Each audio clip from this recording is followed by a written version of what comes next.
Good morning, good afternoon, good evening, depending on where you are in the world, and welcome to Chattering with Nicholas Vince.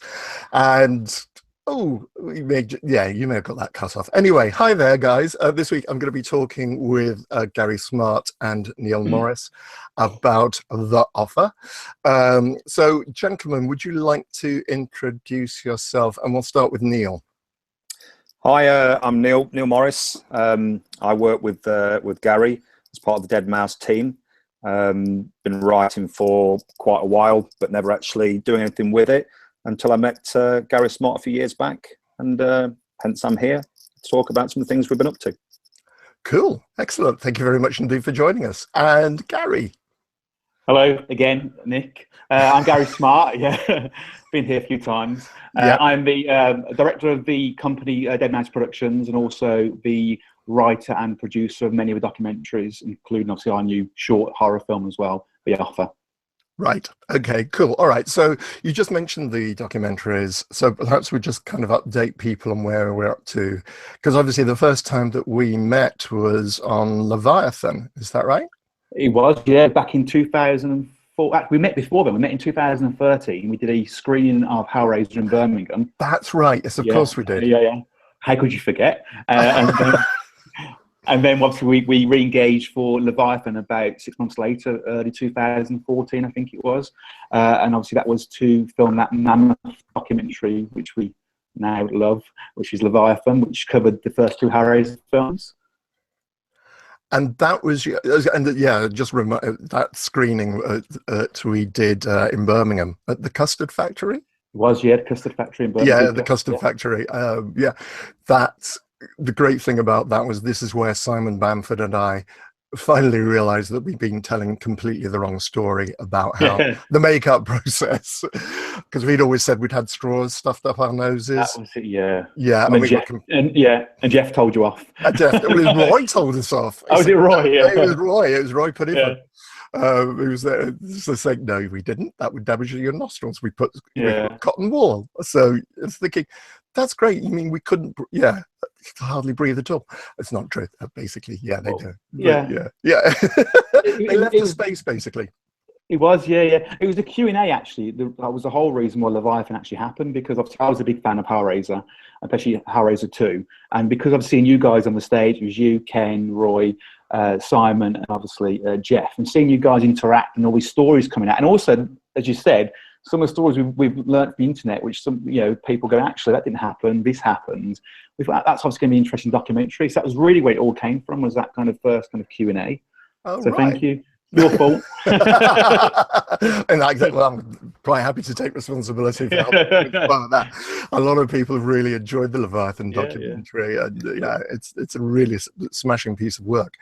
And speaking of the documentaries, so the next thing that's happening with Leviathan Project is there is a book coming out. Yes, there's a 240-page hardcover coffee table book, full colour, coming out it's going on pre-order in about 2 weeks' time. And that really is all the interviews put together with all the photographs you literally saw for a second on screen, obviously in print in their full glory, and some extra ones as well we got hold of since obviously making the Leviathan.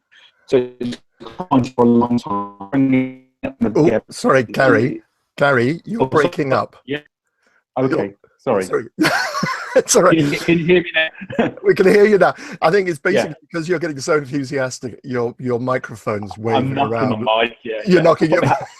I'll sit on my hands. So, Gary, you're saying that you've got a lot more You've got more photographs than you had in the original documentary. They're now being involved. They're now in the book, but also you've.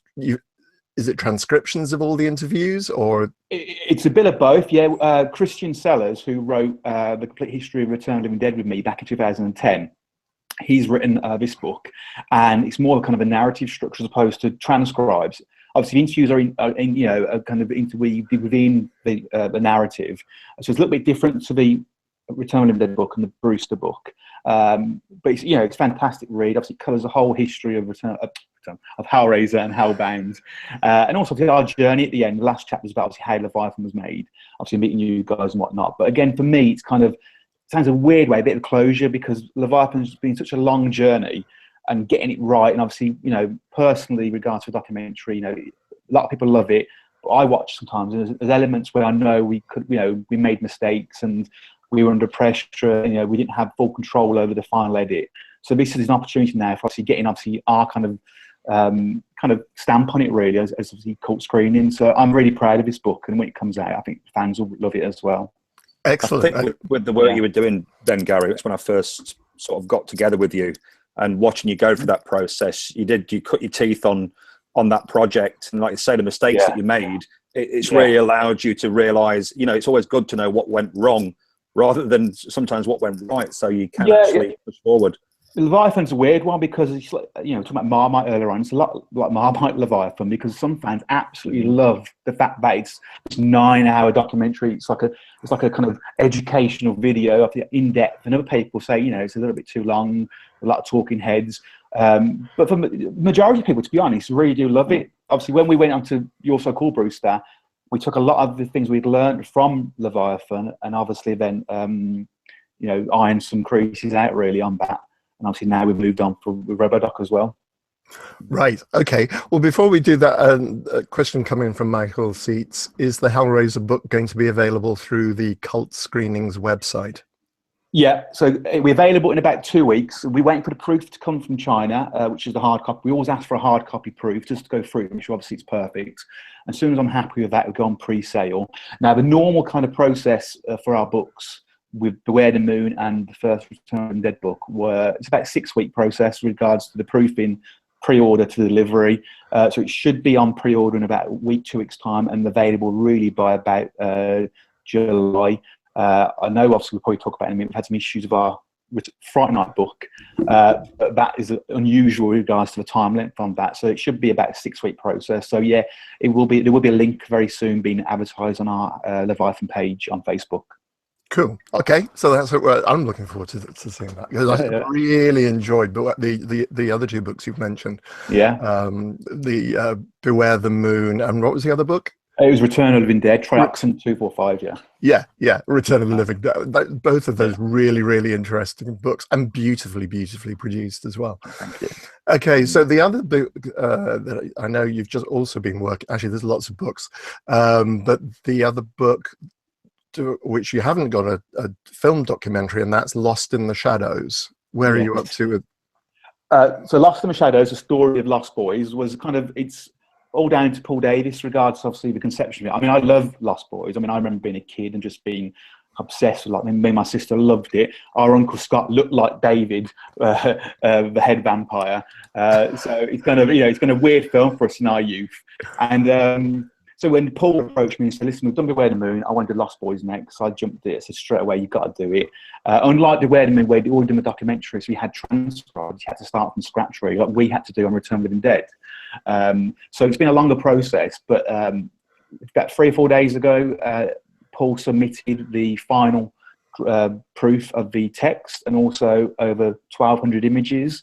So I've been working on obviously laying those out, getting obviously the chapters ready. So out of 17 chapters, I'm up to chapter 6, and I'll probably do another chapter tonight. And then hopefully by next week, I'll have all 17 chapters ready. Again, we'll do a proof, and then obviously it'll go on pre-sale. So it's quite a fast process. But again, fans are going to love it. And there's so many images, so much information. He's done a fantastic job, Paul has. Right. It is. It's one of the albums that it's one of my favorite albums of all time. Yeah. Again, you know, again, for evoking mood when you're writing, you know, I've spoken about this before, when you're writing, it's always good to have an appropriate soundtrack running in the background. Yeah. So that's very good. Okay, so and then the one you mentioned, You're So Cool, Brewster, is the one you struggled with. So where are you up to with that one? So Brewster was actually ready in November. The book was completely written by Neil. Neil's got full writing credit on that, and based on the transcribes, and obviously built a narrative around those transcribes. Again, we did the same thing with Leviathan. It's getting all the images, all the interviews in full. That's 288 pages. That's quite a big book. That was ready in November, and we had a proof of it from the Chinese, as we normally have used. Unfortunately, we couldn't meet our Christmas. We only had Christmas, so they couldn't meet our deadline and our timescale. So we found a UK company, engaged in, you know, really interesting company, very communicative. back and forwards with designs and whatnot. And the deadline, they were supposed to be delivering that in December, so it was pre-ordered, ready to go. And then December came, it didn't come. A couple of excuses, delays here and there. Then it was supposed to be January. Cut a long story short, we've had to take legal action against that company because they've taken £5,000 of our money and kind of done a runner and haven't printed the book. So we've had to go back to the Chinese, even though we'd have used them again anyway, because they're a brilliant company, the British company we use over there. I had to go back to them and obviously just repay for a new print. And obviously, and that's kind of been for us, I mean, the money's one thing, obviously repay again, not getting the money back, but we're so proud of these projects and we're fans of these things that we want people to see them and obviously enjoy them. And we're desperate for people to see this book and read it, and obviously, and it's been like 5 months. That is actually that's arriving in the UK on the 24th of May. We had confirmation of the day from the shipping company. It's on the cargo ship, whatever it is. It's here on the 24th. So that was shipped literally days after that. So it's finally coming. I'm very proud of that one again. It's right. Now, you mentioned that Neil's got the writing credit on that. And Neil, you did some more writing on You're So Cool, Brewster as well. Do you want to tell us a little bit about that? In conversation with Gary, I know that he was doing the book, and he had some ideas that he put down for me as a guide, really, and said, put a dead mouse stamp on this for me. So obviously I took the basic information and, as Gary said, built a narrative around it. Did a little bit of research myself around the similarities between the movie itself and I forget now, what was it, Gary, that I Salem's Lot, which I found very interesting. I was a big fan of Salem's Lot as a kid. My dad jumping up from behind the sofa and scaring the life out of me. So I wrote the dialogue for it, the narrative for it, and passed it back to Gary. And he was happy with it. I was happy with it because it tells a story rather than just fact. And I actually enjoyed reading it. And then Gary did a tremendous job in actually making it look beautiful, and it does. It's a beautiful piece of art. I mean, what upset us about the delivery is like Gary said, it's not the money; it's the fact that people were waiting, and you just feel that you don't want to let people down because they're fans, we're fans, and we want them to be happy with our product and not have to wait for it, basically. Right. But you also did some more writing as well with that project, and that was on the DVDs themselves. So what were you, sorry, on the actual, the film documentary as well. So what was your role on that? Well, I was a big fan of Fright Night, obviously, and Roddy McDowell, and we wanted to recreate for fun, really, to give the DVD a sense of fun. So we recreated, obviously, Peter Vincent with Simon Bamford, who did a fantastic job, and Stuart doing the makeup, prosthetics. And we wrote those sections as interludes in between each of the dialogue sections, basically. And it was fun. I mean, we've described them already as Marmite. Some people love them, some people hate them, but we had a real blast making them. As you know, you were there in a wig. Well, yeah. Well, I was there for the DVD extras for the trailers, the mock trailers. Right. And just to clarify, when you say that Simon, he didn't actually do the makeup; he was in the makeup. But he was in the makeup. Yes. He was in the makeup, produced by Stuart Conran, who we'll come back to again later on. But Stuart, who I met when he was 16 years old, when he did Hellraiser. And an amazing job from both of them. Both Stuart, being on set, as I've mentioned before, they're just absolutely extraordinary. Cool. All right. And so you've got Gary. You've got a couple of other documentaries you're now working on as well. Which ones are those? So last year, Chris Griffiths, obviously Chris, our director, and Adam Evans, our line producer, and myself, and obviously Eastwood Allen, who came on board last year, worked a bit on Fright Night regards to post-production on Fright Night, but then came on board fully for our next documentary, which is on RoboCop 1, 2, and 3. So it's called RoboDoc. We went to the States last year, interviewed about 60 people, and since then we've outsourced another 30 interviews, so there's 90 people interviewed now. This is not going to be a Leviathan kind of project. What we do sure? Yeah. So on, you've got 90 people. So for a 90-minute, yeah, they get 2 minutes each, basically. Yeah, basically, yeah. But this is going to be a little different. We're going to do this one where it's going to be 2 releases. It's going to be RoboDoc about the first RoboCop film, full-length documentary, really in depth about that and its legacy. And it's going to be a second RoboDoc Point 2, which is about 2 and 3 and the TV series. And what Chris is doing and Eastwood, they're doing it based on kind of scene by scene. So we've got enough interviews and coverage so we can go through the film literally as analysis and how it was obviously created, obviously at first, obviously the concept, and then every scene's got somebody talking about it, how the special effects was done, who was acting in it. Obviously, Paul Verhoeven, he's obviously very much part of this project. So it's going to be a really interesting doc, and Eastwood and Chris are currently editing that. They're virtually done on part 1.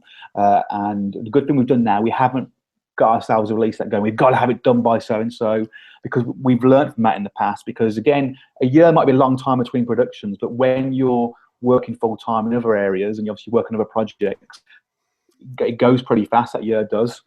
So with our virtual, we should have a copy of it ready for the summer, and hopefully when we go back over to the States to film our next documentary, which I'll mention in a second, we might be able to do kind of a screening for the cast over there and the crew, hopefully, of RoboDoc. That's what the plan will be, because it's the 30th anniversary this year as well. Oh, wow. Yeah. So wow. 1987, when the first film came out, so it's, August, September is the 30th anniversary of that film. Oh, that's the same as Hellraiser. Same as Hellraiser, same as Hellraiser. Yeah, I hadn't realised that at all. Oh, brilliant. Okay, cool.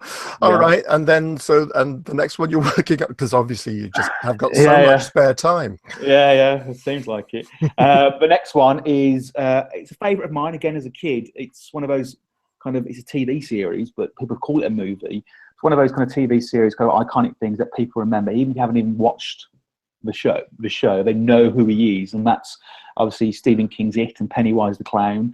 For me, it was a big thing as a kid. I got very fond memories of, even getting it on VHS when it came out in about 91. The VHS 91 from TV. But the biggest thing for us is having Tim Curry on board. Now, Tim Curry, as you know, had a stroke about 4 years ago. So he has been obviously kind of off the kind of circuit for a while, but he's never ever been interviewed about it before his role was Pennywise. And when we approached him, straight away he said yes, because he'd always been interviewed about Rocky Horror Picture Show. It's big for him, and he wants, he said he'd never been interviewed about it. So strangely enough, considering obviously how iconic Pennywise is, so he's very much on board, Tim. So we've got him, Tommy Lee Wallace, the director, and obviously Bart Mixon, who's a special effects guy, who only the other day gave us VHS copies of 6 hours of behind-the-scenes footage never seen before, and 90% of that footage includes Tim Curry. So we've got a wealth of kind of stuff for the fans, ready to make a really interesting doc. And we're going to focus on kind of the clown kind of sightings of the last few years, how clowns, obviously, some people are absolutely freaked out by clowns and whatnot, and obviously the kind of image of a clown, how it's nightmarish and whatnot. So it's going to be a really kind of interesting kind of analysis on clowns, as well as obviously Tim's portrayal of Pennywise, and the rest of the cast and crew obviously are involved as well. So it's an interesting one. And you've done Kickstarters for most of the previous ones. Are you going to be doing a Kickstarter for it as well? Yeah. So the Kickstarter, it will go live in about 10 days' time. Oh, wow. Again, a lot of people know about us as a company, that we are a non-profit company to a degree. Anything we make regards to the documentaries and the books and that goes straight into the next project. So obviously everything what we've made regards to Leviathan funded Fright Night, part funded Fright Night, as well as Kickstarter. Anything from Fright Night funded RoboDoc. RoboDoc, we raised £30,000 for that on the Kickstarter, but it's cost about £55,000 to make. So the rest of that money's come from obviously the profits there. And then also, obviously, it's paid for things like the offer as well. So we obviously have full-time jobs, and we need to rely on obviously the fans support us really. So we have a Kickstarter starting very soon, and again, it'll be the same kind of things: Blu-rays, credits, T-shirts, posters, and that kind of stuff. So I've been absolutely amazed. Even though I love it, I've been amazed by the response from the Facebook. Literally, we got 1,000 likes within 2 days. When we first launched, there's a real love for Stephen King's It, the 1990 series, and obviously the remake just had its debut of the trailer about 3 weeks ago. It's already beaten all kind of YouTube records. for that trailer. And obviously people love Tim Curry as well, and so I think it's going to be a special one. This is going to be, and it's really for Tim. It really genuinely is. You know, it's about his portrayal and about his legacy, really, in that role. Right. Yeah, it sounds really exciting. I've never seen it. I've never seen it. It's a weird one. It's corny as hell. But again, I think it's a generational thing, and I think it's also kind of, it's nostalgic. I think that's the word. Sorry. Yeah. That it's a TV series, so it's filmed as a TV series, so that it hasn't got many scares. The biggest thing people remember, obviously, as I said, is Pennywise and Tim's portrayal. And I think because it's a kind of the clown kind of character back then, people who are scared of clowns think of Pennywise and they see him and they freak out straight away. So it's that nostalgic kind of view on it. I mean, people watch it now and go, you know, it's a bit hammy, but I love it. I said, you know, I know that there's thousands and thousands of people who love it as well. For that reason, it's a bit of fun. You know, it's very camp, it's very hammy. It's, you know, and it's a great story as well. You know, and I was about the same age as the kids in it when it came out. You know, they were 11 years old. I was about 11, 10. So, you know, I really related to the kids in the first part of that. You know, and being a big horror fan as well. So it's a great little piece. Interesting. Okay, and just before we move on to the offer, we've had a question in from Fernando Mancinelli. Will there be any possible chance of in the future for a documentary called The Imagery of Clive Barker? So about Clive as an artist, I guess.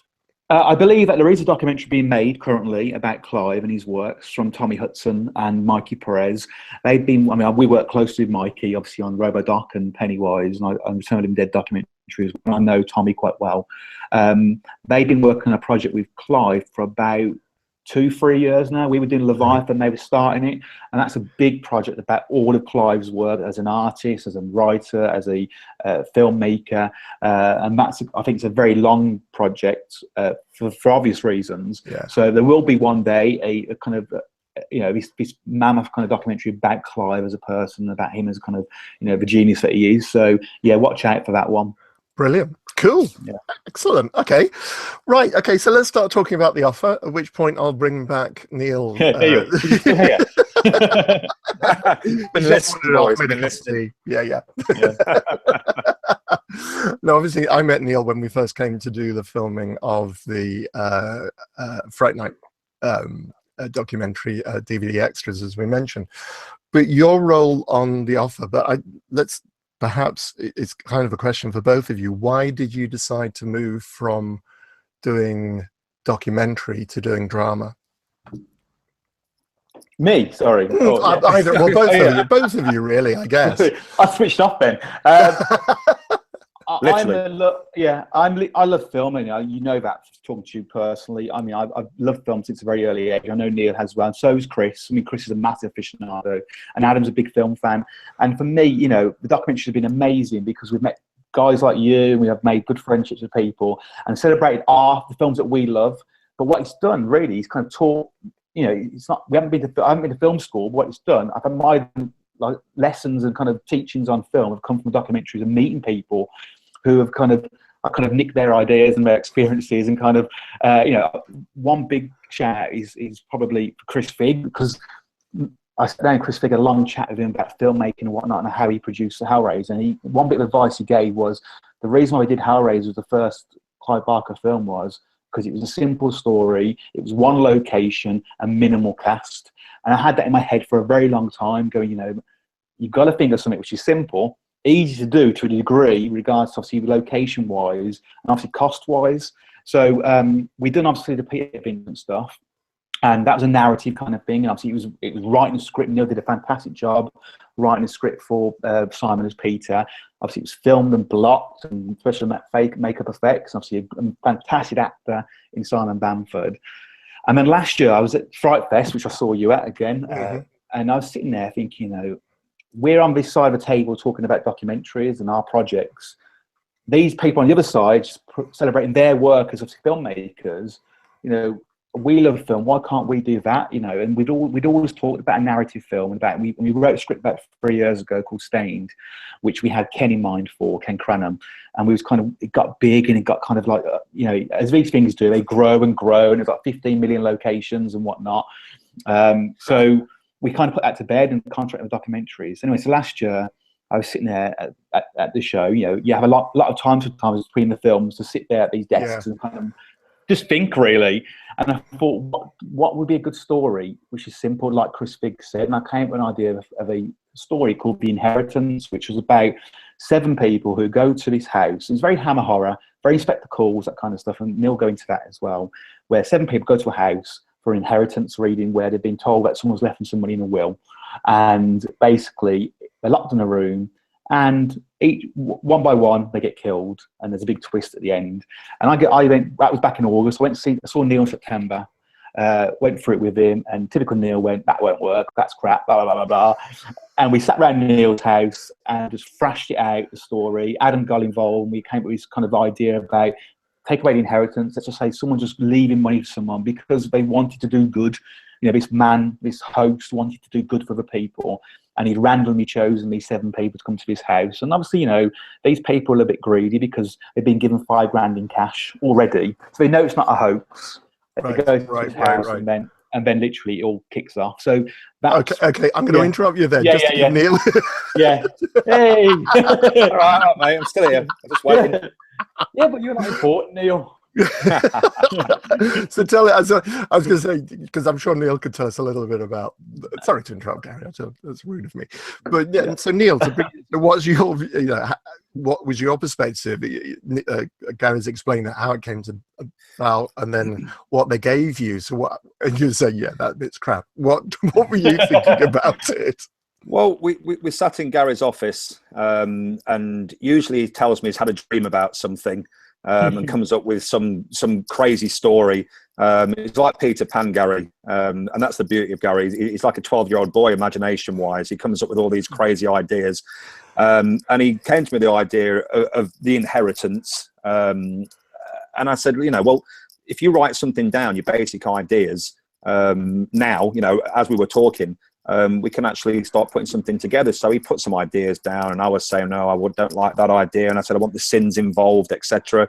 And he wrote basically a 4 or 5 page idea, wrote it all down, brought it over to my house, and we did a reading of it.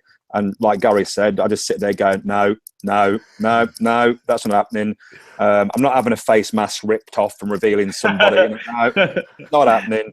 And then, so again, like I said before, getting all the things out of the way that I didn't like, it then meant that when they went home, I sat down and I didn't look at the script again because we spoke about it so much. And I put together the offer, and it basically came out in stream of consciousness, really. The story wrote itself, and we were very happy with the outcome. And it was good because we had actors in mind, yourself and Simon and Barbie. And so I could really start to, having met you, imagine how you'd react and how that character would best suit you. And then that was it. We read through it again and did 2 or 3 drafts, and Bob's your uncle. We'd done. It was a fun experience. And just to clarify, it was the sins, the 7 deadly sins you were referring to, rather than the sins. Right. Sorry, it's like yeah. Which I mentioned, which has been seen on the poster, and we showed the card a couple of weeks ago. The character very kindly gave me at the end of the shooting. So, and you mentioned that you were writing with people in mind. What, you'd met myself? Had you met Barbie? No, I'd written a character, and Gary, of course, got on the phone. I sent in the copy of where I'd got to so far, and he got on the phone to me and said, "Look, I've got Barbie in mind, and the character you're writing is it virtually is Barbie. The way I described her." He said, "But I want this change, and think about this." So I rewrote certain sections of Barbie to make it work for the character. Hopefully she's sorry, you're breaking up, Neil. I think. I apologise. No, am I back? It's all right. You're there. Yeah, cool. All right. Yeah. So it was interesting because you obviously went through different iterations because you shared with the casting crew some of the original character descriptions, and it was interesting. About three or four of them had changed out of the guests, but mine hadn't at all. No. And I remember reading, and is that thing of an actor is like, yeah, we've written this for you, and it's like, he's a bastard. He's a complete and utter arrogant bastard. Will you? Is this how you really see me, folks? Okay, thank you so much. No. And I have to say, I had so much fun playing with it. Basically, I let Evil Twin out to play when I was playing Sebastian. That was just so much. It was really fun. And again, it's the thing is, and one of the strengths of the script is the fact that you get some humor. Yeah. It's there is some definite moments there. It's a lovely moment. Don't want to give. There will be spoilers, folks, inevitably, but we'll try and keep it as spoiler free as possible. There's some wonderful moments, particularly when Barbie was bringing her character to life as well. So you've written this. And what was your next stage? So where do you? Okay, so you've now got a script. You've got. Okay, I mean, there's two things. There's pre-production. There's casting. So. Gary, you basically just reached out to everybody you knew from Hellraiser. It's the weird thing was, I said, because obviously we'd worked with you guys before, and I wanted to do something with you again, and I also wanted to do something desperate with Barbie, because we had you and Simon in the trailers, but Barbie wasn't available at the time, and so I wanted to have Barbie in it somehow. So obviously when we wrote the character of Rose, it was definite for me that Barbie was going to be in it. Obviously, you could have said no, and we're very grateful you said yes. And and hopefully it was because obviously of the strength of the script. And so we had yourself in mind, Simon for Jonathan, and Barbie for Rose, and you were Sebastian, of course. Ken was always one for me. I'm a huge fan of Ken, and I have been since as long as I can remember. So trying to get Ken was, on board, engaged, was, one of the biggest things for me. And when he read the script, straight away he phoned and said, I mean, it was a little bit kind of, let me call you back in 2 weeks' time. I'm working on this, and was 2 weeks going to go, and then another 2 weeks went. And then he finally got in touch and said, you know what, I really like it. It reminds me of Chenard. I'll do it. So it was kind of, getting Ken on board was massive. Then obviously we reached out to John Castle, who was from the RoboCop film, RoboCop 3, who we'd worked with on the documentary to do the role of Butler. And John was really engaged with it, really wanted to do it. And it's one of the weird things where we always had somebody else in mind for the role. But because of kind of circumstance of being in front of somebody, when we went, he goes, what are you doing next? And we went, oh, we're doing this little short, blah, blah. Well, I'll be interested in that. And thinking, okay, this is the role. And he said yes straight away. So, we kind of, moved forward with John, and John would have been amazing. And John, unfortunately, couldn't do it because of family circumstances. His daughter had to go away. And then we went to the next person, who was actually our first person. I'm not just saying that either, because I wanted his Hellraiser kind of group, which was Ollie Smith. And I kind of phoned Ollie thinking he's going to say no because we didn't ask him first. And I explained the situation, it was one of how it came about. And Ollie straight away, as he normally does, was so enthusiastic and said, yeah, I want to do it. Send me the script first. And I thought, oh, okay, what if he doesn't like the script? And it went to him, and within a couple of days, he was on the phone and said yes. And you know what? I said, I'll let Neil talk about the other guys in a second. But having you four in it from Hellraiser, for me, was just amazing. I love Hellraiser, I love Hellbound, and having the four of you back on set together was just an amazing experience. So I would always be eternally thankful to you guys for that, bringing obviously the story to life and our characters to life. Obviously, Bishop was a real key role in the short, the offer. He's kind of again, using the phrase Marmite. He's that character who's a bit loud, a bit obnoxious, and you kind of like him, you don't like him, and we need a right actor for that. And we were going through kind of who we could have for that role. It wasn't written for anybody in mind. And then one night I said to Neil, we've got to get this role cast, we've got to get it done. And then I thought of somebody, and I thought, there's no way. Neil won't like it, I think I'm taking the mick. And then I went, Neil, you ever think about it? And Neil sent me a picture on Facebook, and it was a picture of Les Battersby. And I thought, I just thought that character, and I said, how was that kind of so weird that we thought about the same person? And I went, really? And he went, yeah. I just thought that. And I went straight onto the internet, found him, and then I had a phone call with him the next day, and straight away, just for a conversation, he got the character. sent him a script, and he was straight on board. Bruce Jones, and Bruce is just brilliant. He's such a nice guy. I mean, he won't mind me saying, he's had a really crap time of, last few years after leaving Corrie. But regards to professionalism and his acting quality, he's just an amazing guy. And I think hopefully people watch The Offer and go, you know what, this guy's really good, and he deserves, to be out there, and obviously he deserves to be on TV. And then the other person I mentioned before Neil mentions the newbies, is Stuart Conran. I love Stuart. I've got a real connection with Stu. I wish I was Stuart back in 1986. If I would have been at 16 in 1986, I would have been what Stuart was doing. I would have gone into special effects. I would have just gone and took the opportunity with Jeff and whatnot. And he's just the sweetest guy possible. And we've already been talking for a long time about projects, and straight away he jumped on board regarding special effects. Yeah. And he knew what we wanted, and he had the ideas, and he went with it. And obviously then we cast 3 brand new actors, which Neil can talk about now. but just before we do, Neil, I just want to clarify, because a lot of the people who have been watching are going to be watching in the United States. Yes, they won't have heard of Coronation Street. Yes. Not have heard about Coronation Street, which is a regular soap that's been going for longer than I have, basically. It's older than me, I think. And Bruce Jones, the actor who's Gary's just been talking about, played a character called Les Battersby, who was the evil character basically. He was 8 years he was in. I think it was 11 years, I think he was 11, in. Yeah. It was a long time. And it was, I remember when we met him at the read-through, which you guys organized. It was really interesting, and that was when the script really came to, and that character, because I just thought, as you say, he's not a pleasant character. No. He's not a pleasant character at all, but he had such energy, and the performance is amazing. Absolutely stunning. Yeah. The Bishop's a weird one, as you said, because he was written as an unpleasant person. Yeah. But actually, Bruce has played him, and you kind of really like him. Yeah.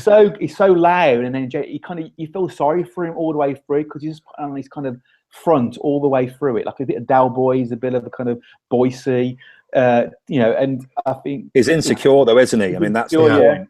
Yeah. And I think his portrayal of him, you go, I actually really like it. I think actually all of you've done that, because all the characters are written not as nice people, but there's an element in each character, including Sebastian, where you go, I actually feel sorry for that guy.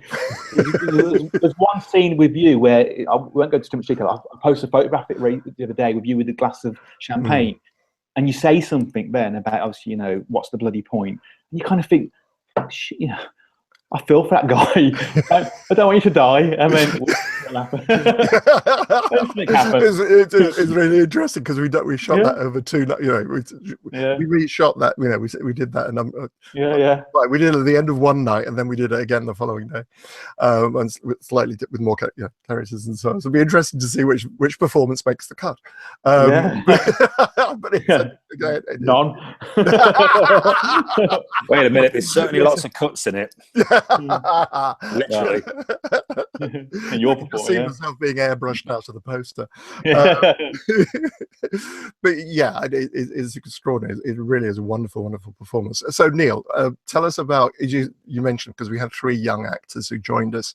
Tell us about how did they come about, Gemma, etc. Well, yeah, we went down to Shepherd's Bush after actually reaching out over the internet and various actors hangouts, and we had quite a few people that wanted to be involved, but we did sort of had a certain look in mind, and we ended up down in Shepherd's Bush with, I think, 7, wasn't it, Gary? 7 actors that were vying for the positions of Derek and Gabby and Daniel. It wasn't actually Derek, don't forget. It was actually for Daniel and Gabby. Of course, yeah, that's right, yeah.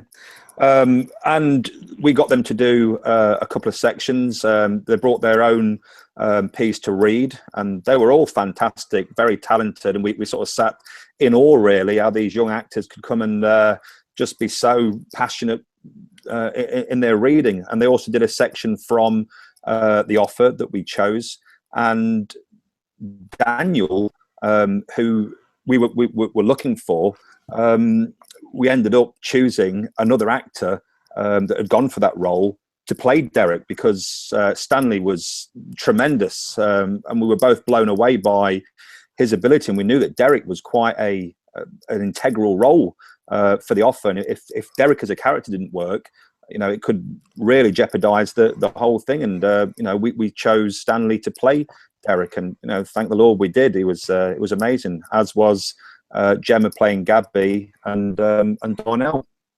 Darnell, yeah. All three of them absolutely amazing. It is really wonderful actors.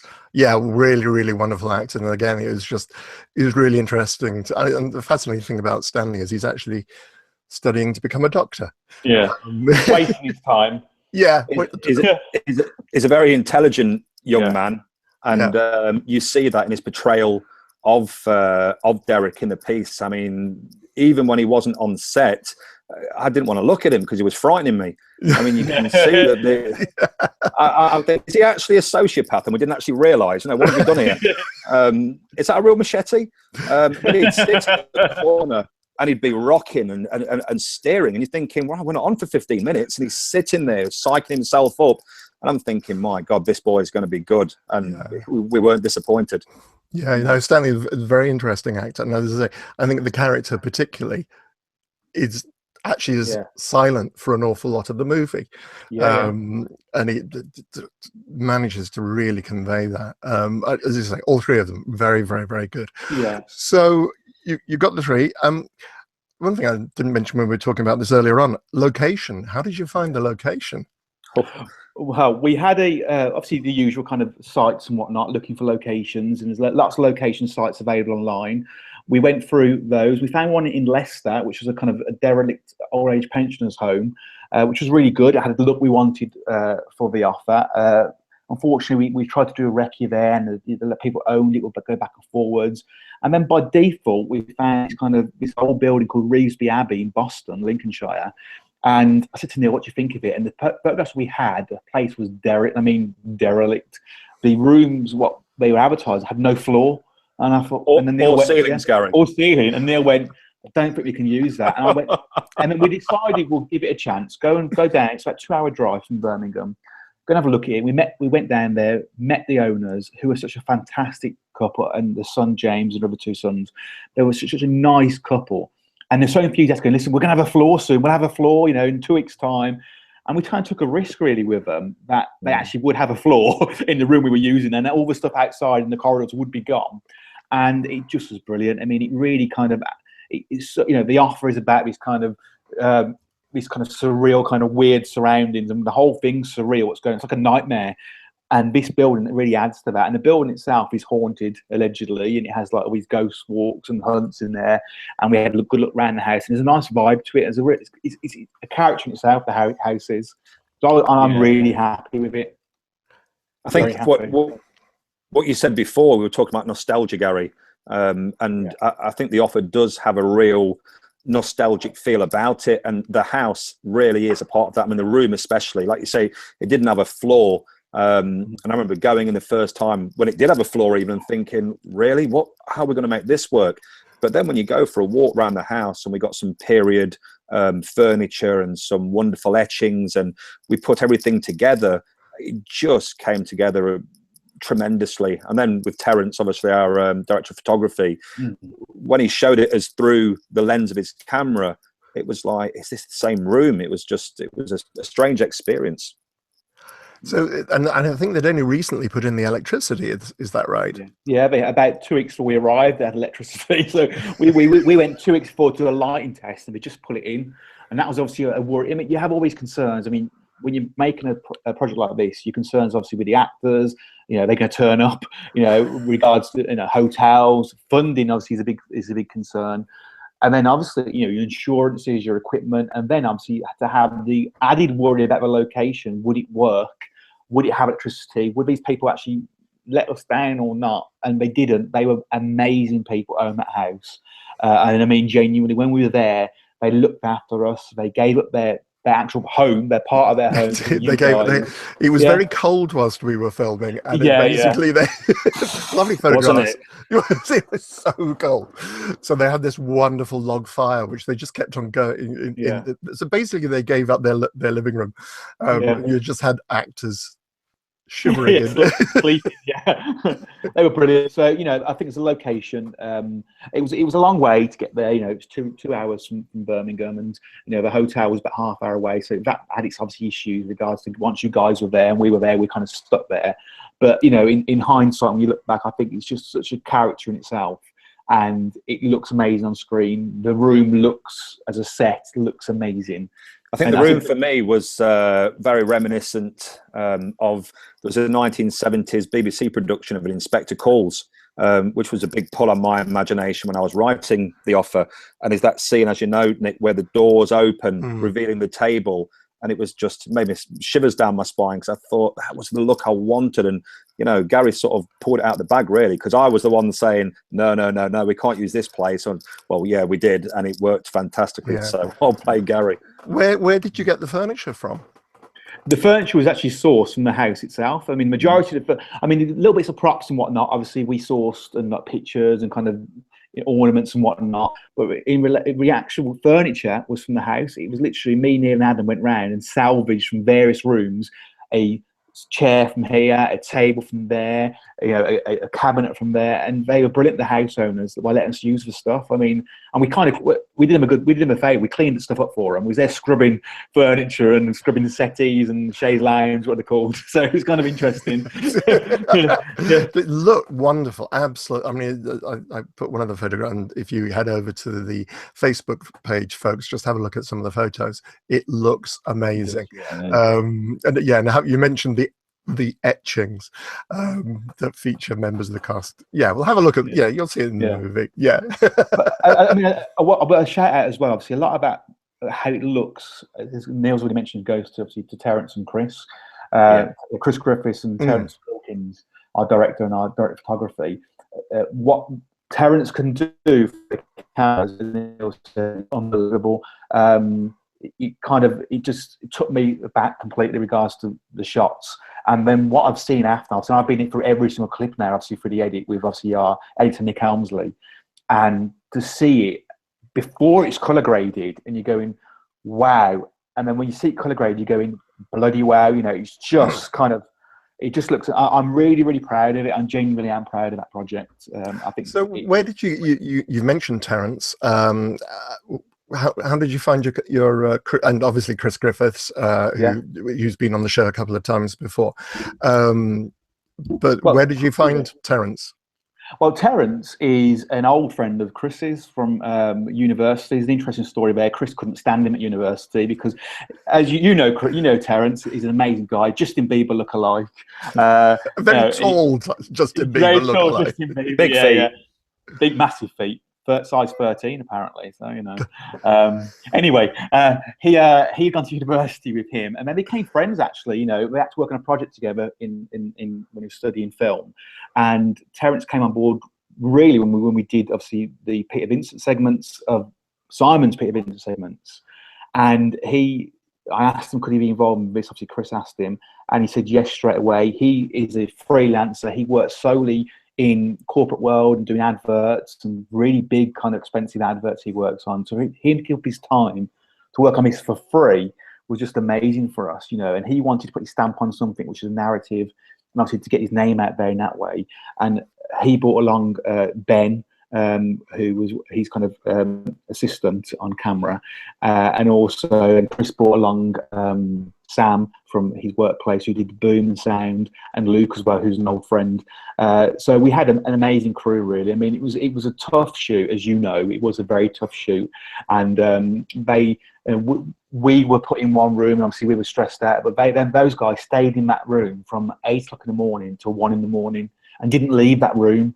So all credit where it's due for those guys. They've just been amazing, and we were very, very lucky to have them. Yeah. So we've mentioned that it was challenging at times, and often these things, and particularly. So, what was your favourite part of filming? I'll go first, and I'll let Neil talk then. For me, Go on. We'll do Neil first. Go on.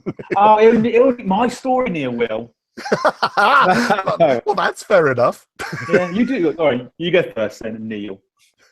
Thank you, Gary.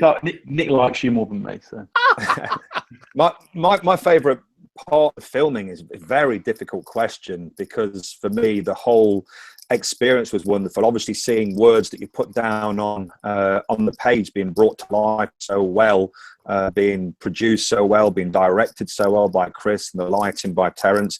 But I think the most amazing scene was the Jonathan scene in the corridor. I mean, I don't want to give too much away, but it was a tremendous scene, and it opened out from obviously the room that we've been speaking about. For the first time out into the corridor, it was late, people were tired, people were cold, and it really added to the whole drama of the scene. There's some wonderful scenes with yourself and the crew sitting around, the cast sitting around the table, and just that first interplay, that first, getting to know who these characters are, and you all had your little bit to say during that segment, and it sort of gave a real flavour. And I thought at that moment, oh, this is going to work. These actors have got these characters, and there it was being acted out, and I just thought it was wonderful. Gary? Well, no, same as what Neil said, really. For me, the biggest thing was, spending all those kind of months sitting around Neil's house with Adam and Neil, going through the script, creating those characters. And it's kind of weird experience. You'd know as a writer as well as me. You create these people on paper, and they're kind of like your babies a little bit, because you're creating lives for them and backstories. And then to see them come to life, I mean, the first reading we had, to see those characters actually jump off that page and be alive in front of you was amazing. Then to see them develop. And I know, obviously, you guys did your research and stuff. I know that people like Stanley and Darnell and Gemma, I spoke really in depth about creating backstories for their characters, where they came from, what their influences were. And just to see that happen. And there's one scene which really, it's a weird scene, because it wasn't scripted at all. And there's a scene where Bishop, which is played by Bruce, and Derek, played by Stanley, they have a confrontation, which wasn't written. A confrontation wasn't. Stanley said, Derek says something to him, and he just says, whatever. And then they improvised, and they came together and kind of squared up to each other. And there's one bit where Bishop's going mental at him, and he just cowers. Derek doesn't mean properly cowers, and it's like a child. His reaction is, and I think that wasn't even scripted, but that gave such a vulnerability to that character, and also showed a different side to Bishop's character. To see actors do that, I said, it was just an amazing experience for me. And I'm not just saying it again because you're here, and obviously other people will be listening, but when you did the bit with the champagne, when you sat on the table, and you just were so deflated, and just, you kind of know what's going to happen. That it was written, but the emotion in that one little sentence for me, I was like, oh, it's the hairs on the back of your neck standing up. And say, Jonathan and Simon and Barbie, but then Ollie as well. Ollie, absolutely. Ollie has a very small role, but that character, and again, that giving spoilers, he's very pleasant, very charming, then very professional, and then the last scene, it's a completely different man. And that was all Ollie. That was Ollie's improvisation. He asked, could he do an extra bit of dialogue? And it kind of turns that whole film upside down. That one bit where you're thinking something really weird is going on here, and this guy is not who he seems. And I think that really, having someone of that kind of caliber of Ollie Smith doing that, it really took me aback. So you guys keep saying it's my big. Oh, sorry. Sorry, you were losing again. I'm moving my hands, yeah. So you're just becoming a little strange. Yeah. Should actually give out another shout out to who's doing the group who we met. Again, we're not wanting to give away spoilers. They came onto set, but who's doing the music? We've got a guy called Sean Schaefer Hennessy, who's well known in the States for documentaries, who's doing our score, and he's doing, you know, what we've heard so far is amazing, and his ideas. We've also got our end credit music is being done by a Birmingham-based band called Neverhall. We're a band about a year old, really nice group of kids. I mean, really genuinely nice group of kids, and they came along on set and did a cameo in one particular scene, which we won't go into too much detail about, but they just did it. They spent hours there waiting, as you do on set, you know, and they did such nice, genuine, and they were so happy just to be there, really. And while I think about it quick in my head, because I'll forget, just want to mention John Jose, who is our poster artist, who did our poster for The Offer, and he did that poster before we even started filming, like months before, based on just your headshots and obviously and costume designs. And he's redesigned it a couple of times, but his work on that, it really kind of sums up what The Offer is. It's kind of homage to what's gone before, and obviously doing modern spin on it. So he's been brilliant as well. We've got an amazing group of people who want to support us. Simon Burns is doing our visual effects, who worked on Brewster with us. He's been amazing as well with regards to adding kind of, you know, to your death scene in particular, adding extra elements to it. We've been so lucky and gracious, you know, to have so many people who want to be part of this project and help us. And the girls, Jodie and Marie, who came aboard. Yeah, absolutely. They were just brilliant. They came aboard and getting long hours for those two.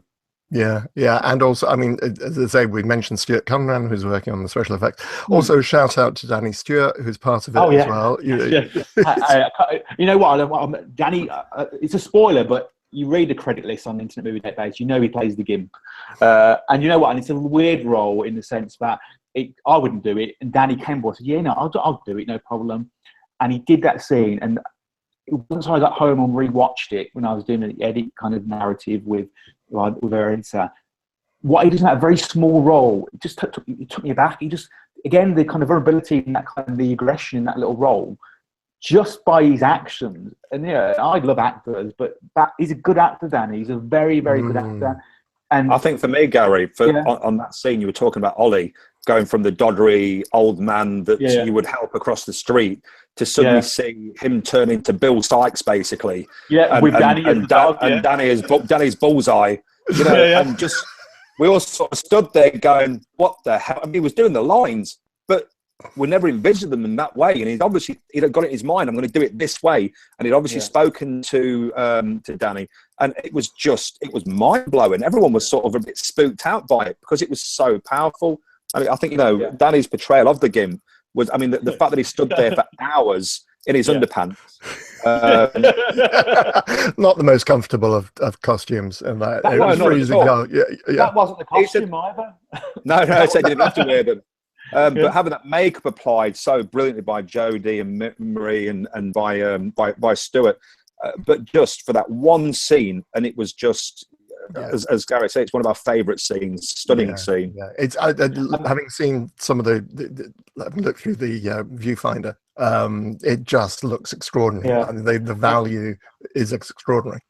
And there's another character in that scene as well who we haven't mentioned, the Beast. And this is played by Neil's friend Ray. He's about 7 foot tall and built like, you know, Arnold Schwarzenegger, but he's such a nice guy. When he talks, you don't expect that voice to come out of him. Such a calm. It's David Prowse as Darth Vader, isn't it? Yeah. You don't expect that voice. And he was just brilliant. I mean, he stood around on set again all day waiting. And when he filmed your death scene with you, he literally left the set and went to the airport to go to Spain. So he was like, you know, he was like, let's kill him quick. So he was brilliant. And again, there's Siobhan Kilmartin playing the nurse as well, who you came and saw film with Ken Cranham. I mean, Ken was just, you know, again, Ken's amazing anyway. And, you know, I think we're very lucky to have the cast and crew we've had. You know, I can't speak more highly of any of you really, because this is what's going to make The Offer special. You guys, we've done our bit. And obviously, you know, we're doing our bit now, but it wouldn't be what it is without you guys involved. It genuinely wouldn't be. Yeah. Incidentally, Gemma is watching. She just says, "Looking good, guys." Well, and again, Yeah. Again, just shout out to Darnell, Stanley, and Gemma. Oh yeah, just amazing performance. I'm really, really, yeah. so pleased to be working with them. Because it's always nice to work with young actors and really talented young actors as well. We're coming to the end of the show. What are the future plans? What have you? Because I think these are officially now known as Dark Ditties. Have I got that right? Dark Ditties. That's yes. right. Yeah. I'll let Neil talk about these. Yeah. We obviously we have our opening episode, The Offer. We've just written and collaborated on the second episode called Mrs. Wiltshire, which is a very interesting, spooky piece of writing, basically, script. And there's a lot of shocks in that, especially with the lead character. But I don't want to spoil that. No spoilers. No spoilers. And then I've already written that one, and then we're halfway now through a complete rewrite of Stain, which was where our story began from a narrative point of view.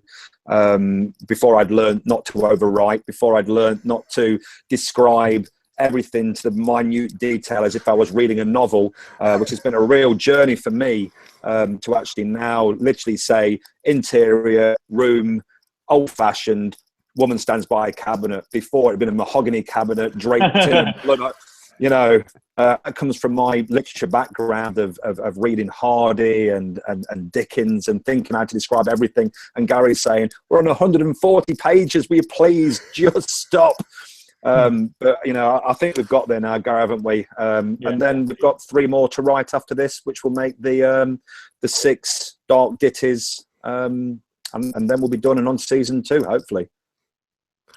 And what's the plan for The Offer and the Dark Ditties in terms of people being able to see these? Well, Dark Ditties we'll have our own cast and crew screen of Dark Ditties, The Offer. Sorry, we're having our screen in July. The plan will be, obviously, it goes to festival circuit. Hopefully, the first one being Fright Fest in August. I'll speak to Paul McAvoy about that at the moment, and then obviously the circuit then. October to November is quite a big, obviously, in the UK regards to festivals and whatnot. The plan is to obviously get it, obviously, on some network or some streaming site. We are talking to a couple of people at the moment to try and get it out there.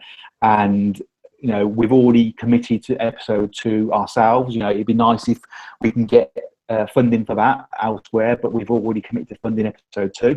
And then, obviously, episode 3, 4, and 5 will obviously... when we cross that bridge, we'll cross it, and obviously we'll look at funding. But this is going to be a 6-part series. So if worst case scenario, it will be available via cult screenings, people just to enjoy, and festival circuit. Best case scenario, people can tune in and it'd be obviously funded and it'd be promoted by a distributor. That's what's, it was originally designed as a short with very much now in mind. This is it's an episode. They are episodes, and they're all different stories, self-contained, but they've got the same theme of Dark Ditties, the same kind of humour. And they are dark comedies, we said before about The Offer. The Offer's got some fantastic comedy bits in there. And even The Death's a comedic in some sense. And same as episode 2, it's a very dark episode, but there's comedy bits in there, and episode 3 as well. So just watch your space, really, with it. We're not giving up, we're independent, and we'll continue to make these things the best way possible. Cool. And sorry, just to clarify, you mentioned it was originally intended as a short film. What's the eventual running time, do you think? It's going to be 45 minutes. We're imagining it to be at. It originally was going to be 15, then it was going to be 20, then it was going to be half an hour. That's me writing again, though, isn't it? Yeah, it is, definitely. The biggest problem with The Offer is we had this conversation on set. We had one crucial day on day 2, and we went, what do we do if we can't film all this? What can we cut? And the problem with The Offer is you cannot cut anything because it literally is done in real time. Yeah. And every conversation leads to something else. And if you miss something out, you lose it completely. So it is about 45 minutes, and that's not obviously being shy, taking stuff away and whatnot. And the other episodes have been designed as 45 minutes as well. We've very much designed episode 2 as 45-minute a show. And they are meant to be shows. And I said, that's us being obviously a bit kind of stubborn, but these are shows, part of the Dark Ditties series and the 6 episodes, so they will continue to be that. And even if it means streaming themselves to our own website and our own streaming, that's how they'll be. And again, we don't want to cut for the sake of obviously someone dictating time to us. We really don't want to do that.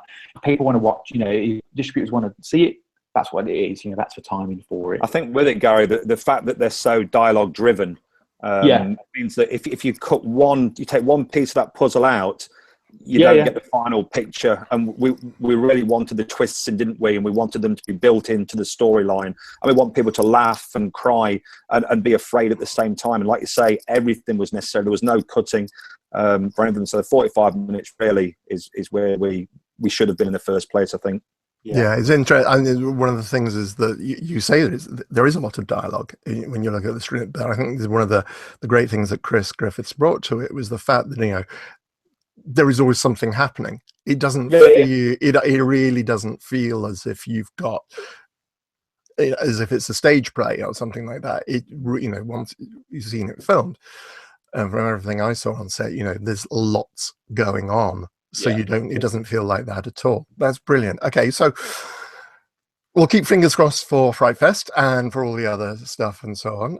We're looking forward to doing. Hopefully, you want me back. I'm quite happy to come back. Of course, of course. You're part of the ensemble now. The whole point is the travelling troupe of players. The dead mice. That's right. Dead mice. And that's what we do. You know, to emphasise that point is that we want to use the same actors, like American Horror Story does, like the Carry Ons did. We have the same actors in different roles, as much as we possibly can. I think because we've got this little family now, it's a Dead Mice family, that's what we're about. And I think, you know, it's kind of, and we're writing roles now with you guys in mind. So, you know, it's like, this role was really good for so-and-so. Actually, maybe episode 3, so-and-so could do this. I think that's what's really nice now for us. And we've seen how good everybody is. And especially the young ones, I keep saying that. You know, Stanley's got a really important role in episode 2. A really important one, and episode 3 actually, and Gemma's got a really important role in episode 3, you know, and Darnell was in both. So it's kind of, we're really hoping to, you know, to help these guys as well, because they are so talented. No, absolutely. I'll play Mrs. Whatever. It's quite all right. And on that note, okay. Anything else that we need to tell people before? I think just basically keep an eye out, like the page on Facebook. Go to www.cultscreenings.co.uk to learn about books and so on. Is there a newsletter, or do you guys have a newsletter, or is it? No, we post regularly on Facebook and Twitter. Right. We've got a good kind of process there. You know, all updates go there quite regularly. So if you're following us, you'll know what's going on. Brilliant. Excellent. All right then. Thank you. Next week I'm going to be joined by Laurie Brewster and Sarah Daly from Hex Media to talk about the crowdfunding campaign and their next film, which is The Black Gloves, in which I have a big part. I just suddenly realised that's 2 shows in a row. More Sebastian. That was very Sebastian. Very Sebastian. Yeah, that's very Sebastian. So please join me next week when I'm speaking to Laurie and Sarah, and Black Gloves. It looks really, really fun. So this has been Chattering with Nicholas Vince. I've been talking with Gary Smart and Neil Morris. Would you like to say goodbye, gentlemen? Bye-bye. Thank you. Bye. Bye. Thanks very much indeed for joining me, and I will hopefully see some of you guys next week. Take care.